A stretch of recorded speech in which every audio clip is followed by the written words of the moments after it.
फुजा मेलायाव जौ जुवा होनायनि हेंथायै न'दुवार दख'र एबसुनि गोख्रों खौरांगिरि मेल। दासान्दि फुजा मेलानि बोथोर बायदिनो दाब दाब जायगायाव सिगां समनिफ्रायनो गाजा गोमजायै फुजा मेला खुंफुंबोबाय थादों। बेबादिनो देग्लायबो गुबुन गुबुन जायगाफोराव फुजा मेला खुंफुंनायखौ नुनो मोन्दों। नाथाय बेनि गेजेरावबो माब्लाबा फुजा मेलायाव बायदि आयेन समाजनि बेरेखा हाबा मावनायफोरखौबो नुनो मोनबाय थानाय जादों। जेरै फुजा मेलानि मुङाव जौ जुवा रांनि बायदि गेलेनायजों बुंफबहोनाय। बेफोर गासैबो समाजनि बेरेखा होननानै जोंनि समाजाव मानिना लायो। बेखौनो गोख्रों नोजोर बोनानै बिश्वनाथ जिल्ला न'दुवार दख'रा बर' फरायसा आफादा दिनैनिफ्राय जानो गोनां लोक्षि फुजायाव जौ जुवाखौ एबा फुजा थिलियाव समाजनि बेरेखा हाबा मावनायफोरखौ बन्द खालामनांगौ होनना जोंनि बड'लेण्ड बुब्लि खौरांनि गेजेरजों खौरांगिरि मेल लानानै बयबो रायजो राजानिसिम खावलायदों। बड'लेण्ड बुब्लि रादाब बिजोंनि रादाब बुथुमगिरि फंबायनिसिम गोजोननाय जासिहरग्रोबाय आरो लोगोसेनो बड'लेण्ड बुब्लि नायगिरि साफ्रोमबो रायजो राजा आरो लोगोसे हालामनि जोंनि हालामनि गासै रायजो राजानिसिम आरो बर' रायजो राजा साफ्रोमनिसिम जोंनि न'दुवार दख'रा बर' फरायसा आफादनिफ्राय गोथार लक्ष्मी फुजानि गोजोन हामलायनायखौ जासिहरग्रोबाय। दा बेखिनियाव जोङो नैबे फुजा बोथोरखौनो लानानै फंनैसो बुंनो होनानै जों नैबे रादाब बिबुंसारखौ लानाय जादों। दा बर'फोरनि गेजेराव बायदि फोथायनाय आरो सिबिनाया गोदोनिफ्रायनो दंबोयो आरो बेबायदिनो जोंनि बर' ओनसोलावबो बर' रायजो राजाफोरा बेबायदि दाब दाब जायगायाव लोक्षि फुजा खुंनाया जाबोदों आरो दिनैनि समावबो बियो दिनैनिफ्राय जागायगोन। दा बे समाव जोङो बेखौसो बुंगोन, बेखौसो नोजोर बोगोन। दा सिगांनिफ्रायनो लोक्षि फुजा थिलियाव जिहेतु माखासे समाज बेरेखा खामानिफ्राबो एबा जौ फाननाय आरो लोंनाय आरो लोगोसे समाज बेरेखा गेलेनाय जेरै जुवा आरो सोरखि खेला बेबायदि बायदि फैसानि जिथु खेला जायो बेफोरबो मोनसे फुजानिनो बाहागो बायदि जाना फैदों।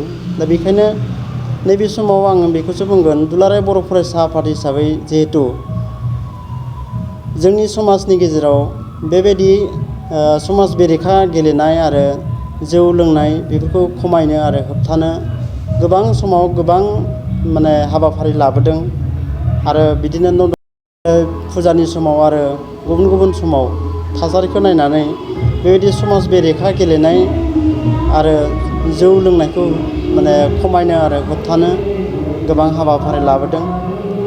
दा नैबे समाव बे जाथायखौ बा बेबायदि फुजानि समाव जानाय बेफोर थासारिखौ नोजोर बोनानैनो थांनाय 29 अक्ट'बर खालि 29 सेप्तेम्बर खालि जोंनि हालामनि सिङाव थानाय न'दुवार गुदि बर' थुनलाइ आफाद आरो न'दुवार दख'रा बर' फरायसा आफाद लोगोसेनो हालामनि मेलेमजिबिफोरखौ लानानै मोनसे सावरायनाया जालाङो आरो लोगोसेनो बे सावरायनाय थांखि बायदियैनो 1 अक्ट'बर खालि मोनसे रायजोआरि मेलनि गेजेरजों नैबे फुजानि समाव जितु जोंनि ओनसोलाव खुंजानाय फुजाफोराव जितु सम सोलिनो लायो एबा बेफोरबो फुजानि बाहागो हिसाबै जायगा लाबोदों हिसाबै जों बेफोरनि सायाव जोङो रायजोफोरनिसिम बेखौनो जोङो मेसेज फोसावदोंमोन, जाहाथे गोथार फुजाथिलियाव बेबायदि समाज बेरेखा जेरै जौ जुवा बेफोरो जायगा मोना। बेनि सोमोन्दै जोङो रायजोफोरनो जोङो बे मेसेजखौ होदोंमोन आरो लोगोसेनो मेलेमजिबि जितु सावरायनाय जादोंमोन बेयाव जोङो थांखि लानाय जादोंमोन जाहाथे बेफोरखौ नोजोर बोनो थाखाय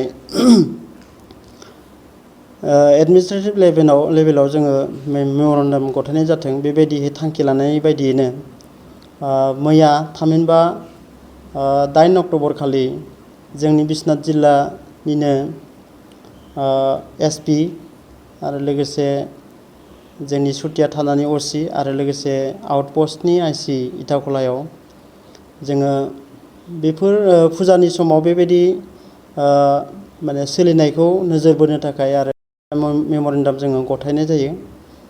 दा जों लुबैया जे बेबायदि फुजाथिलियाव जौ फाननाय आरो लोंनायजों सोरबा न'खरा जेनेबा फानग्रा न'खरा जेनेबा थाइसे थाइनै रां मोननो हागौ, नाथाय जाय लोंनानै माने थासारिखौ गाज्रि खालामगोन बै न'खरा जोबस्रांगोन आरो बे फुजाथिलियाव फैनाय साफ्रोमबो उन्दै उन्दै लाइमोन आरो गथ'फोरा बेफोरबायदि गाज्रि थासारिखौ नुनानै जाहाथे जोंनि इयुन जोलैफोरा गेब्रेंनाय मोनसे थासारिखौ दा मोनथों आरो लोगोसे जिथु गेलेनाय जायो बेयाव माने गेमलिं एबा जुवा गेलेनाय आरो सोरखि खेला गेलेनाय बेफोरजों जाहाथे जोंनि इयुन जोलैफोरा सन्देरफानो दा नांथों।